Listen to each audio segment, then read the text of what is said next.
Ano gusto niyo? Libre mo ba? Nagtanong lang, libre agad. Ayos ka rin no? Huwag ka na lang kayo kumain, Joni. Init naman agad ng ulo mo. Ano ba sa'yo? Siguro yung sinigang tapos kanin.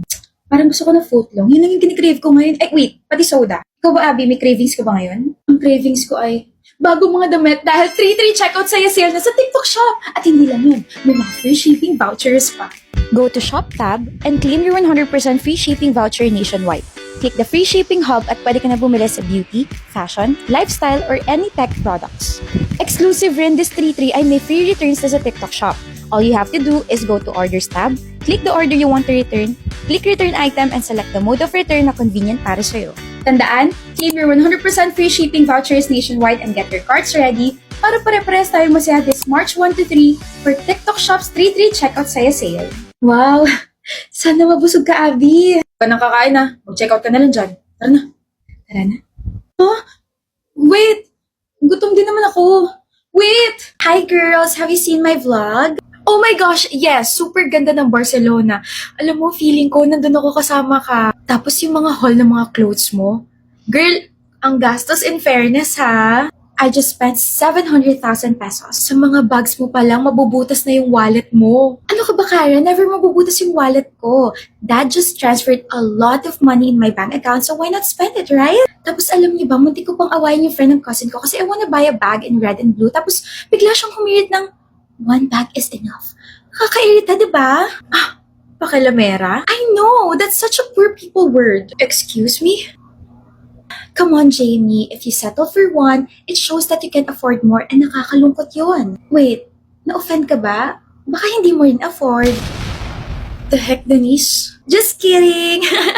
I have pasalubongs for you girls. There is a car. Yo, Denise, this party is great. I mean, how did you even get us this entire beach?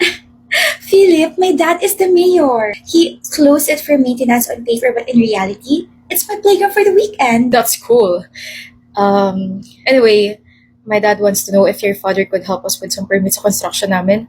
Ang tagal kasi ma-approve sa City Hall eh. Oh, please. Daddy signs the paper faster than he reads them. Just give me the documents and, I'll have them stamped tomorrow. Basta you know the kapalit, ha? Pera ba? Money, gifts, vacations, favors, call it whatever you like. Daddy prefers tokens of gratitude. And trust me, without that, your papers will stay buried under City Hall dust. Wala bang makakaalam? Makakaalam? Our family has been running things like this for generations. It's not just politics, it's a dynasty. I mean, hindi magiging mayor si dad by playing fair and neither did his father before him. Every favor, every token of gratitude, every little shortcut, it all keeps the family on top. Oh, Philip, lahat tayong mayayaman, especially my family, rules aren't meant for us. We own them. We bend, we twist, even break them, and no one dares to fight back. I mean, that's the beauty of it. People still think the system works when really this city, it's already ours. And it always will be. Kapag gustuhin ko tumakbo ako mayor, for sure mananalo ako, but just wanna enjoy my dad's money. I wanna enjoy the people's money. If you know what I mean. your family is Corrupt, and cool. but powerful. My siblings and my whole family are very privileged. Permits approved before anyone sees them. Private islands for vacations. Designer wardrobes. So Philip, kung gusto mo mapabilis sa mga bagay-bagay, tandaan, power isn't given. It's inherited. And enjoy it. Oh, Have you seen the news? Ang lala ng baha ngayon. Oh my gosh, good thing I'm living in a condo where everything is accessible. tone deaf. What? Ang insensitive lang pakinggan knowing na sinasabi ni Kara na grabe yung baha, under pa mismo sa leadership ng daddy mo, Denise. So? Ano show? Bakit parang sinisisi mo ko, Jamie? Come on, hindi ko naman kasalanan na binabaha sila. Hindi na rin responsibility ni daddy na umulan na sobra. Like, he's not God, he's the mayor. And besides, people exaggerate. Kung talaga nahihirapan sila, maybe they should have prepared better. Or, dapat nagtrabaho sila na sobra para nakatira sila sa condo like me. Wow! So convenient, no? Pagdating sa mga donations, credit sa daddy mo. Pero pagdating sa mga baha at paghihirap, biglang, he's not God. Stig. Selective accountability. What are you implying ba? Sira na araw ko. Great. Meeting in 2 hours pero mukha ko nag-overtime kagabi. Wow ate, parang stress ka. Sinapak ka ba? Baka ikaw gusto mo sapakin ko ang aga-aga sama? Nag-away ba kayo ng unan mo or may kausap ka na ng mga report hanggang 3 a.m.? Halika nga rito, ikaw na lang yung aawayin ko. Kahit naman awayin mo ko, hindi naman mawawala yung eyebags mo. Hindi eyebags to, Sam. Ito yung tinatawag na bills, deadlines, and bad decisions. Holy trinity of adult sufferings. Ewan ko ba, may meeting pa naman ako mamaya so I need to look presentable kahit mukha akong stress. Edi it's time to use this. The Maybelline Superstay Baby Matte Cushion. Tap lang. This is the Maybelline Superstay Baby Matte Cushion. It's light, gentle sa sensitive skin, and acne-friendly. Pores? Blurred agad. Skin? Smooth parang baby skin. Long wearing pa, kaya kahit buong araw, fresh pa rin ako. Naks, ganda! Sa wakas at may nagawa kang bagay na useful. Di ka na mukhang sinapak ate. Pwede nang pisilin, parang baby, wunjing-wunjing. Sam? Joke lang ate. Enjoy your meeting. Such a beautiful day today. Ay, multo! Wow, ganda-ganda ko naman multo. Sorry, nagulat lang ako. Oo na, kagulat-gulat naman talaga to itsura ko ngayon. Natulog ka ba? Hindi, tinapos ko kasi yung binabasa kong libro tapos ayun, 4 a.m. na pala. Uy, same! Tinapos ko yung series na pinapanood ko tapos nagulat na lang ako madaling araw na. Wow! Kaya naman ako, puyat ka pa sa lagay na yan. Ay, hindi ba halata? Ang fresh ko pa rin, no? Ganito kasi kapag may love life. Nangiinis ka ba? I mean, ganito kasi kapag gumamit ng Maybelline Instant Eraser. Kahit na anong puyat, pagod at stress sa life, kayang-kayang takpan niya ng Maybelline Instant Eraser. Can erase eye bags, redness, and dark spots. May unique cushion applicator pa for easy and creaseless application.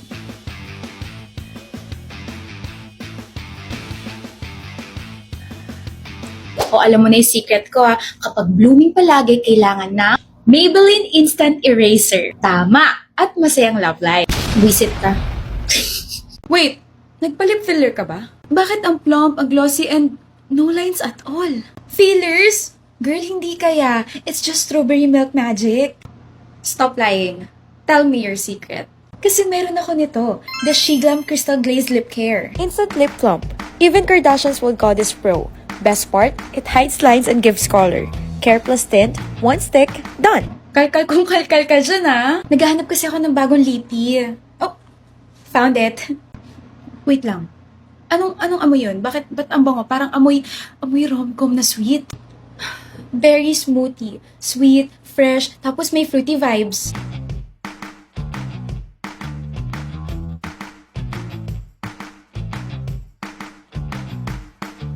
Girl, ang ganda. Pero, what if ayoko na may kulay? Eh di you need the candy lane. It's clear and glossy. This shade is actually perfect for those dry, tight lips after long wear matte tints.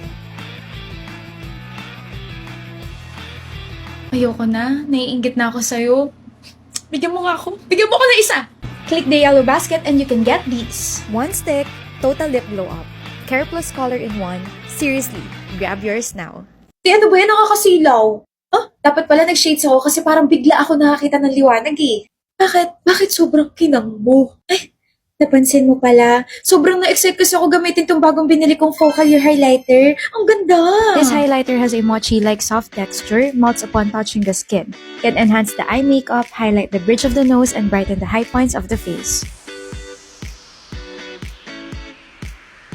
Ganda, diba? Ang ganda nga. Pero parang bigla ako sinapak ng highlighter mo. Maghilamos ka nga, aayusin natin. Tuturuan kita. Pero maganda. Maganda! Ako. 4 countries in 1 month. Girl, you are insane. Sobrang yaman mo. Ganun talaga kapag mayor yung daddy ko. Just kidding. E di nag-business class ka na naman. Of course. Pero nagkaroon ng problema nung una, nakaka-stress. My dad's assistant was so stupid. I think she was trying to sabotage me. She put me in the economy class. Economy. Can you even imagine that? I mean, I'm not sitting in the economy like a regular person. Duh. Pero di ba may private jet kayo? Bakit hindi na lang yun yung ginamit nyo? Private jet? Oh. Daddy, please. Let me use our private jet. Denise, hindi nga pwede. Mainit mga mata sa akin ng mga kasamahan ko. Parang natunugan na kasi nila na I didn't even distribute the donations that I got from them ng bagyo. Sa mata nila, binulsa ko lahat ng mga yun. Which is true. Kinwento mo kaya sa amin ni mommy yun? Tapos, diba, Daddy, I got a quarter of that donation. At hindi nila pwedeng malaman yun. You know what? Maglaylo ka muna sa mga travels or sa pag-shopping mo. Stay away from social media as well dahil marami sumasabit ng politicians dahil sa mga stubborn children nila. Kainis naman. But don't worry, itadivert ko yung attention nila by visiting the orphanage. Kailangan ko muna magpakitang tao. Makinig ka muna sa akin ngayon, Denise. Dad! End of discussion. The private jet was not available kasi parang may naayos yata. But anyway, I was so much sa assistant talaga. Parang gusto niya akong pahirapan.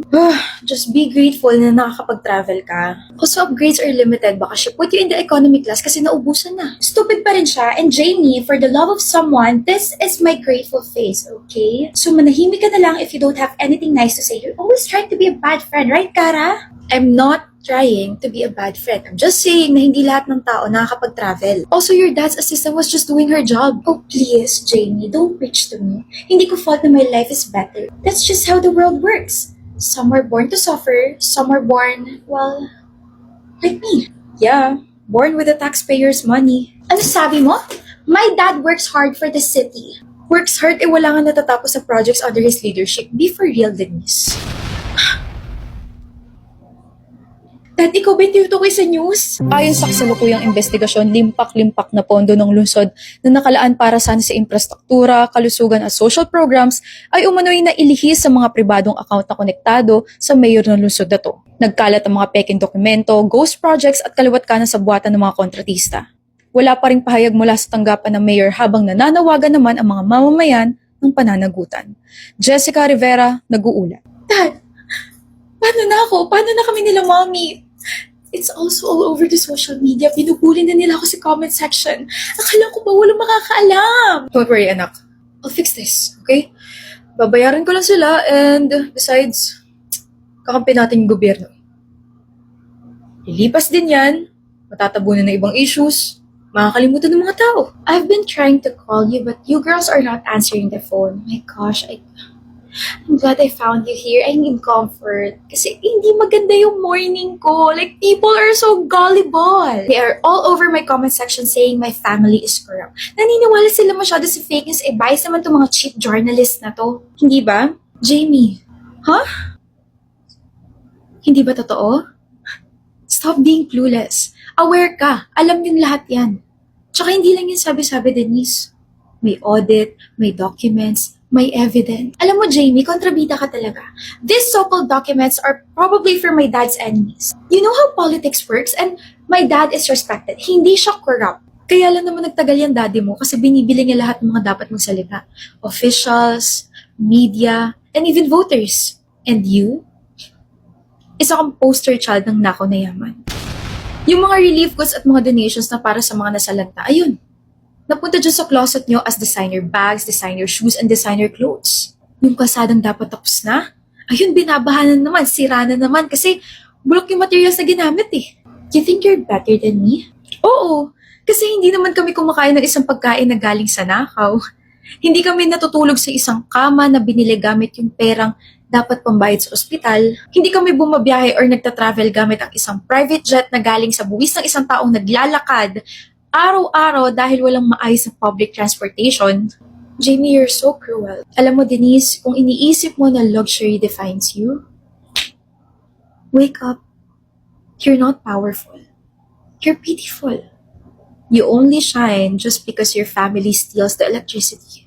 Kapag bumagsak na yung pamilya mong corrupt, especially your dad, you'll be left with nothing but the shame of his name. Piece of advice, Kara. Pwede ka pang magbago. Pwede pang magbago isip mo. Don't let her buy you. Kara?